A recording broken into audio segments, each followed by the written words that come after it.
Guys, may namimiss na ako ng marker. Tapos, ito, yung cornbread marker. Taglit lahat yung mga, ito mga buttons.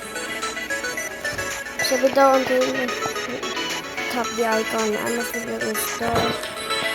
Oo nga.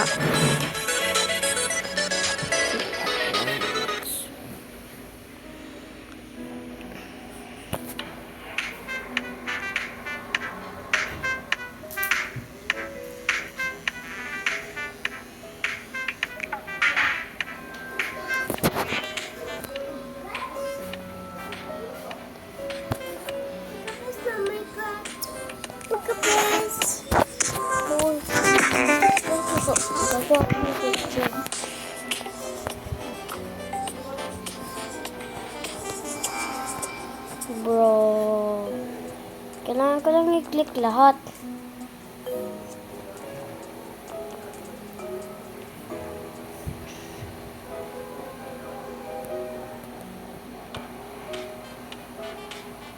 Hindi ko nakita ng portal dito.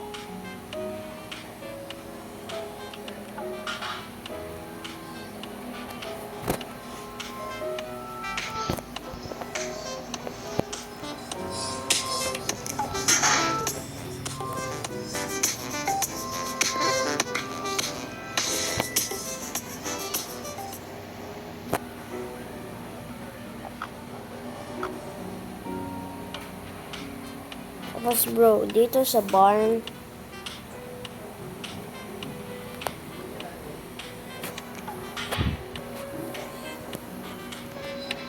okay, show me.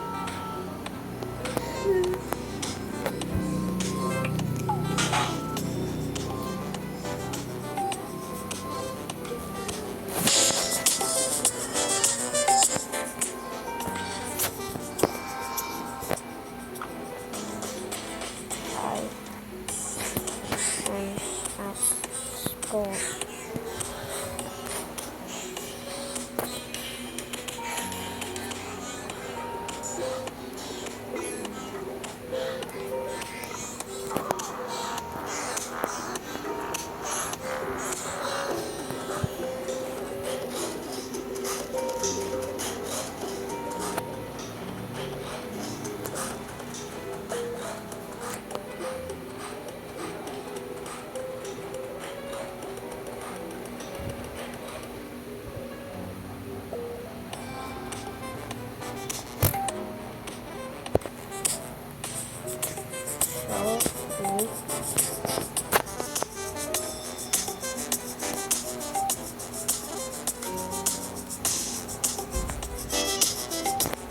I am gonna follow you.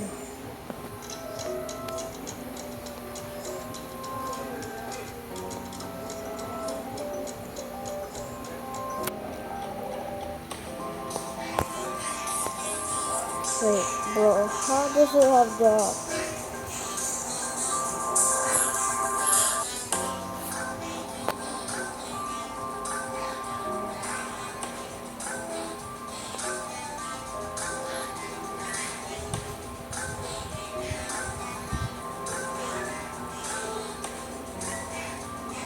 That's the one per place.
Hindi, bro. Di ginagana.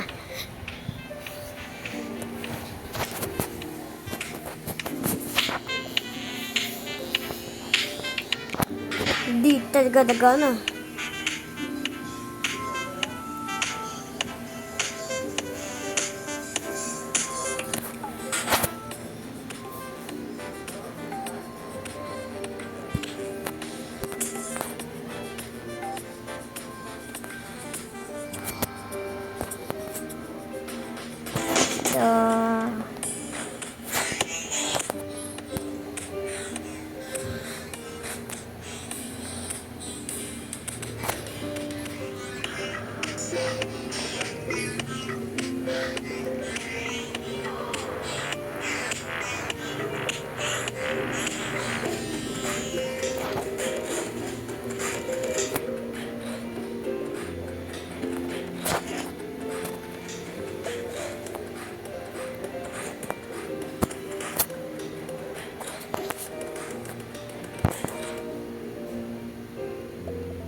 Bro. Wait, just record.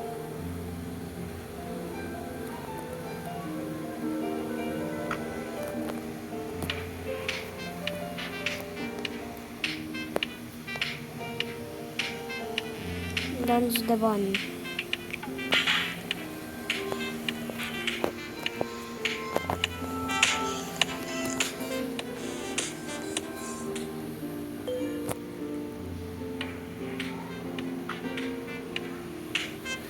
Oh, so that's what you do. So that's what you do, see?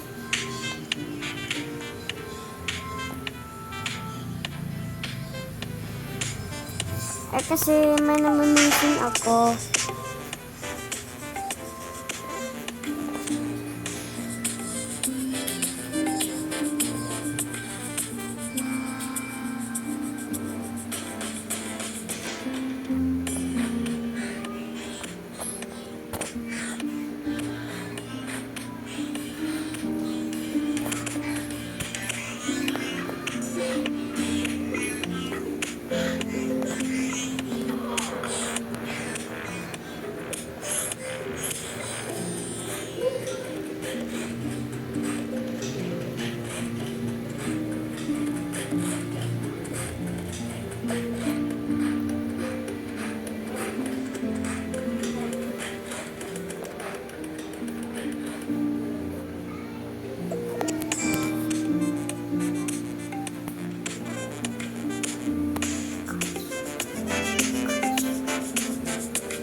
Wala na si Mama yan.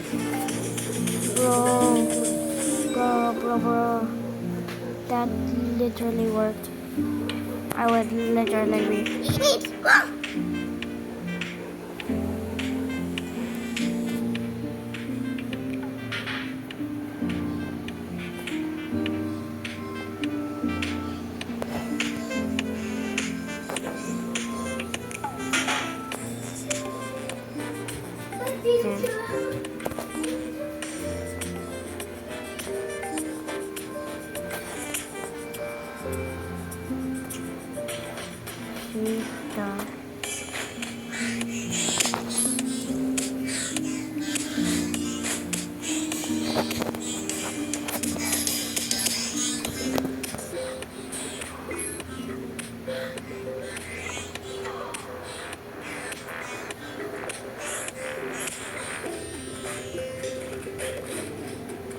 Gotta rejoin, bro. Kailangan ko mag-rejoin. Kailangan ko mag-rejoin, bro.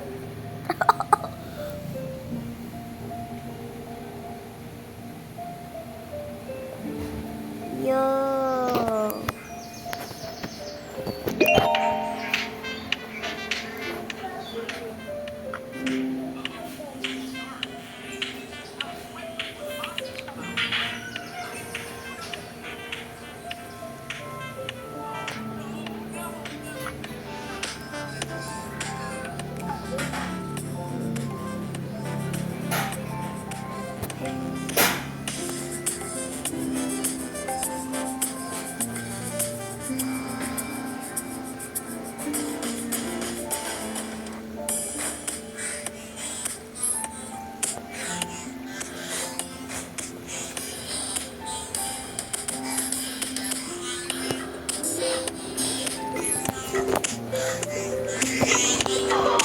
Baga kasi mali.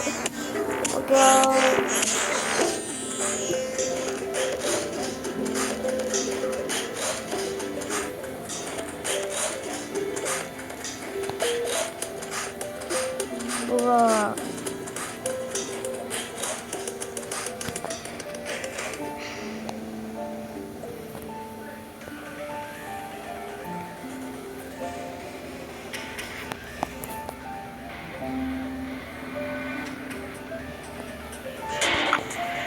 Tapos dito sa barn.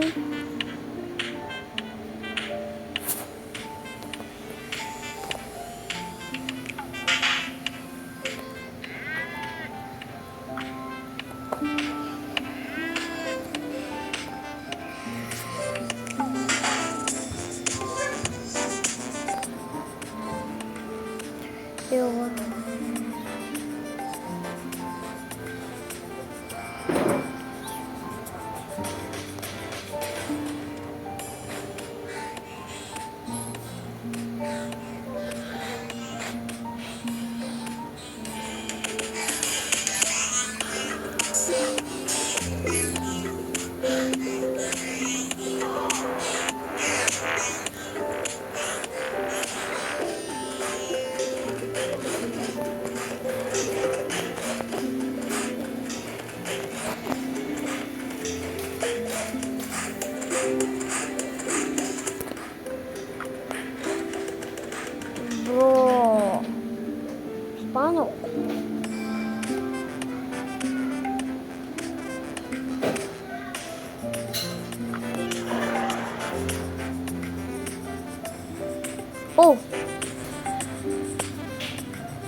Ano pa to?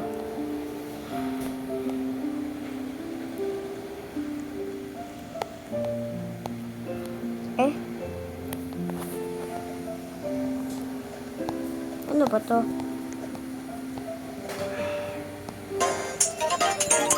Cone?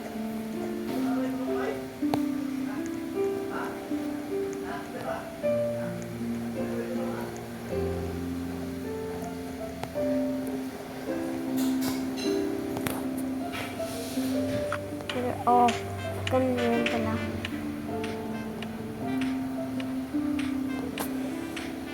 Thanks, guys. Bro.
Sa 1FC po ay ma-counsel po natin in a very simple way. Para sa ganun po ay nakakuha sila sa atin po ng kaalaman kung anong dapat nilang gawin. Ngayon, ito po, kung tutusin po, kung magpupunan ninyo ay nakakonsentrate tayo sa 1FC. Alam niyo kung bakit po. Sapagkat tayo po, pagdating sa soul winning po o pagdating sa conversion, master na po natin ito. Talagang napapabaptize natin, na-invite po natin, at napapapunta natin yung mga tao po doon sa church. Pero pagdating sa discipling, na siyang pinaka-importante sa lahat para manatili yung mga tao po ay diyan po tayo medyo mahina po. Kaya yun yung pina-perfect po natin sa magitan ng 1FC po natin. Ito po na na-perfect natin ang ating discipling through 1FC ay magiging maayos po ang discipling natin. Yung lahat ng dinadala natin, nilalahat po, mananatili po yan. Kasi nag-discipling po natin sila. Kaya wag ninyong pabayaan na hindi tayo maka-attend sa lahat po. Pati mga members po natin ay hikayatin natin mag-1FC sila. Pagkatapos sila mismo maging 1FC at po silang lahat. Para sa ganun po, dumami po ang mag-discipling po sa atin. Ang site worship service natin sa Sunday po, sa Cuneta po tayo. Mga leaders, Cuneta po tayo. Cuneta Astrodome po tayo, 9 a.m. po tayo. Okay, now, bago lahat, manalangin tayo sandali. Dakilang Ama, salamat po sa iyo, Diyos. At tulutan mo ikaw mismo, Lord, ang siyang muna sa amin, sumigitan po Espiritu Santo mo, Diyos. At tulutan mo, Lord, na makadaloy sa aming Espiritu mo sa gabing ito. At gayon din po, Diyos, ang iyong kapangyarihan, O Lord, sumigitan na yung salita, Ama. Sinasabi yung spirit of error, Panginoon, ibigay mo sa amin po ang wisdom na magagaling sa iyo. Salamat po, Lord, and this we ask in Jesus' name. Amen and Amen. Okay, title natin ngayon. Why women can lead and teach. Yung po ang natin, supported by verses. Now, dito po sa atin last week po, we have studied about 1 Timothy 2:11 to 12. And explain ko sa inyo po, but the definite answer for 1 Corinthians 13:34. Yan ang susunod na pag-aaralan po natin na dapat sinagot po nakaraan. Hindi ko pa rin po sinasagot po yan. Kasi po, siguro sa Yan po tatalakayin natin siguro after pagkatapos mo sa next week sa isang linggo po. Yun po tatalakayin na natin. But tonight, I'm going to justify the women can lead over men by teaching the word of God. Now, in Genesis 3:16, Scripture says, to the woman he said, I will greatly multiply your sorrow and your conception. In pain you shall bring forth children. Your desire shall be for your husband, and he shall rule over you.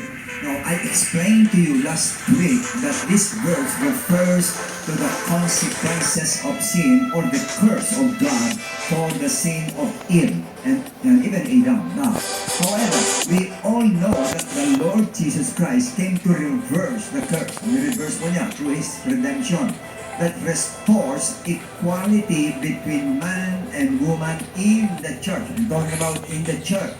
Now, the curse is the result of sin, but Christ came to redeem humanity from the effects of sin. Now in Romans 5:18, therefore as though one man's offense, judgment came to all men. Although itong men na ito po ay kasama po si Eva po dito. Resulting to condemnation, even so through one man's righteous act, the free gift came to all men, resulting in justification of life. Now, Galatians 3:13 says, in Christ, or Christ has redeemed us from the curse of the law. Tinubos na raw tayo sa sumpa ng batas, having become a curse for us. For it is written, curse is everyone who hangs on a tree. In other words, kaya tinapos sa cross para finally, kinuha ka na yun. kinuha niya yung lahat ng curse po sa atin. Now, in 1 Corinthians 14:34, Paul says, let your women keep silent in the church, for they are not permitted to speak, but they are to be submissive. As the law also says. Sinabi niya, as the law also says. Now, Paul says, as the law says, but sa binasa natin, binubus na tayo sa curse of the law. Kaya ibig sabihin po, yung sinasabi ng law na yung ibang law, ibig sabihin po ni Saint Paul, hindi po yung law na sinasabi, inalis na po tayo. But in Galatians 3:28 sa NIV, Scripture says, there is neither Jew nor Gentile, neither slave nor free, nor is there male and female, for you are all one in Christ. Now, sa Tagalog, wala nang pagkakaiba ang Hudyo at ang Grego. Wala nang pagkakaiba, alipin at malaya. Wala na rin pagkakaiba ang lalaki at ang babae. Dahil kayong lahat ay iisa na dahil sa inyong pakikipag-isa kay Kristo Jesus. So pagdating sa spiritual po ay wala na po na superior at inferior, wala na po.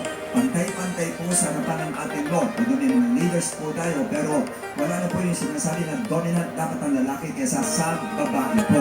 Now, sa pating ito po ay pinapaalam sa atin ng Lord sa New Testament. In the New Testament encourages neutrality in submission, not domination. Submission po ay hindi po neutral, submission po, hindi po domination o dominahin po yung babae. Ephesians 5:21, submitting to one another in the fear of God. Pinag-usapan dito ang church na sinasabihan po. Puro to one another na po o for one another na sa New Testament. Now, Paul commended women leaders in the early church. Sino-sino yan? Number 1 po si Priscilla in Acts 18:24-26.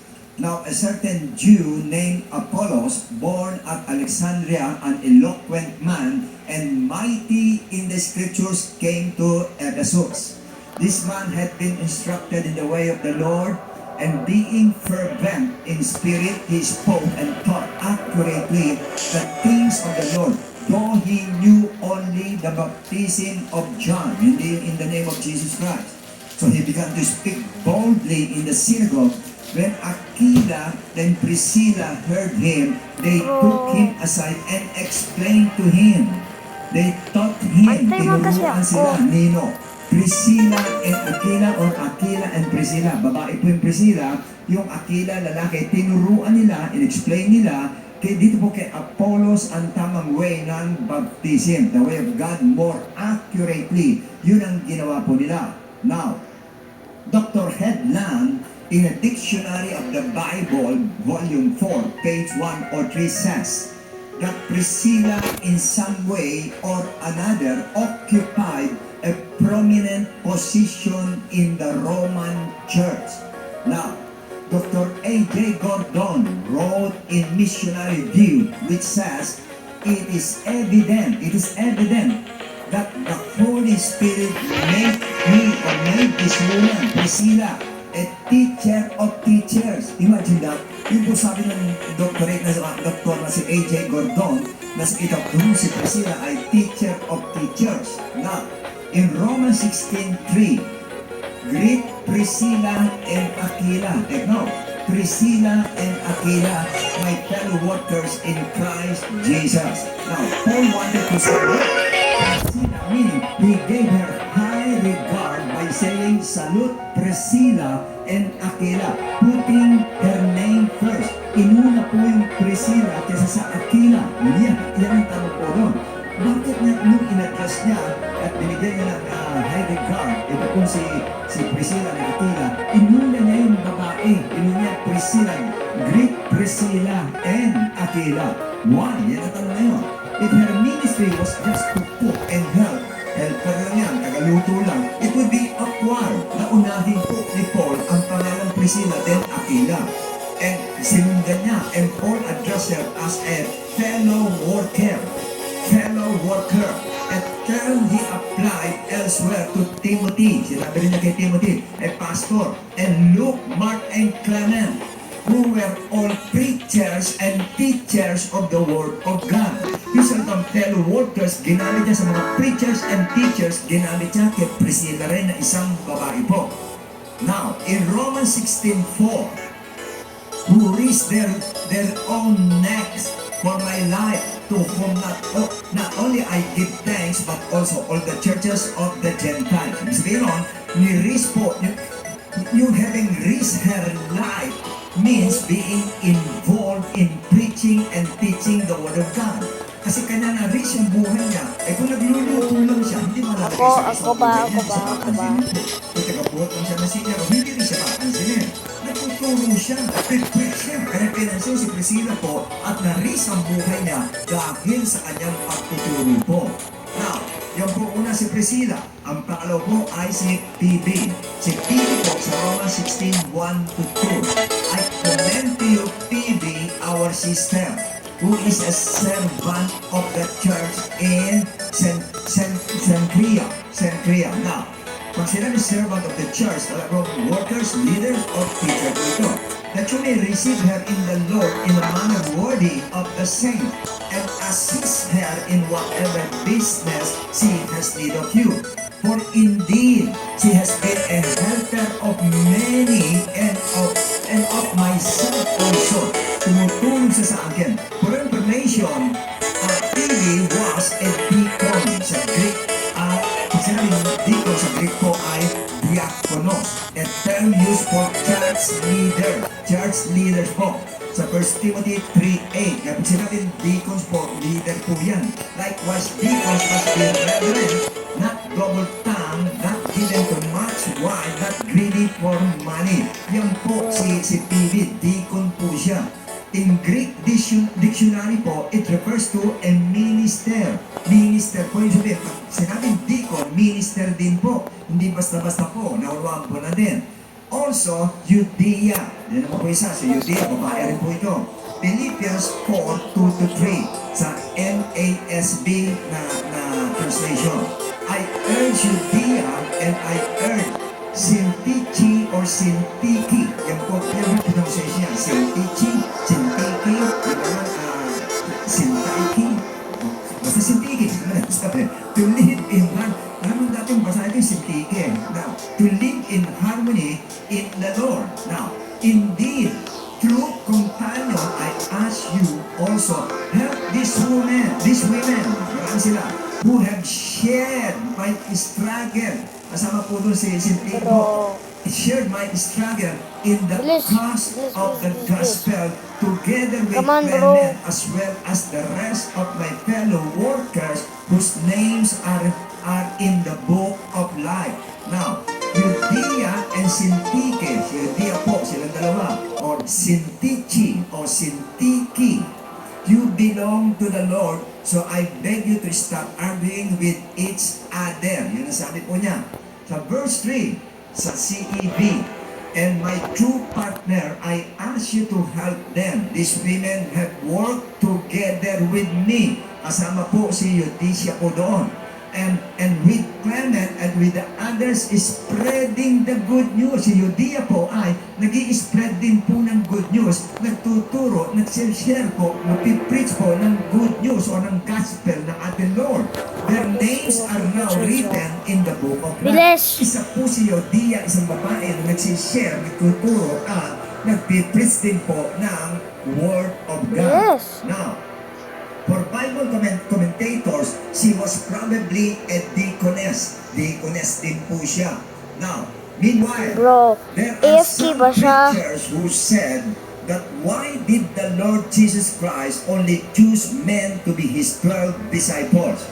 If He is not against the leadership of a woman, He should have chosen 2 or 3, and He should choose women among His 12 disciples. Ibig sabihin, kung talagang gusto ng Lord o pwede magturo ang babae, ba't hindi siya pumili ng babae na Bilis, bro. doon sa 12? Ba't hindi niya isiningit sa 12? Yung 2 man lang o 3 babae dapat doon sa 12 apostles o 12 disciples na atin doon. Ito po ang answer. The male apostles were culturally necessary for the first century Jewish audience. Now, for your Wala ko nang information, the mamiss. audience of Christ in His 4 Gospels are 95% Jewish people po. Yung po ang kanyang mga audience, puro mga Hudyo ang audience niya. In fact, according to many theologians, these 4 Gospels are intended for the Jewish people. Para sa kanila lang talaga ang 4 Gospels. Although, pwede apply po sa mga Gentiles. May mga verses po, pwede sa Gentiles po. Hindi man lahat, puro sa mga Jewish people. And in the first century, take note, Jewish culture, women were not typically educated in the Torah. Kasi aling Torah, the first book of Moses, yung Genesis, Exodus, Leviticus, Numbers, Deuteronomy, hindi po sila tinuturuan nun, yung mga babae. Kaya pag nakita ng mga Jewish audience na may mga apostoles na babae si Lord, eh puro criticism at rejection lang ang aabutin niya sa kanyang mga mensahe po. Kaya hindi sa pumili po sa 12 apostoles, wala pong babaeng isinama siya. However, the Lord Jesus Christ broke cultural law occasionally in the New Testament po. Hindi kanya nakapusap ang na sa babae sa yung dahil sa nakarambulan na pagkakita sa kasama po. In Luke 10:38-41, now it happened as they went as he entered a certain village, and a certain woman named Martha welcomed him into her house. Yun lang, usap na sila. And she had a sister called Mary. Ito si Martha at si Mary, matakas kausap po niya itong mga kapatid. Ay, hindi ganun talaga. Bro, ang hirap. Anak mo, sabihin natin na Bro, lagi naman. He sat at his feet and heard his word. But Martha was distracted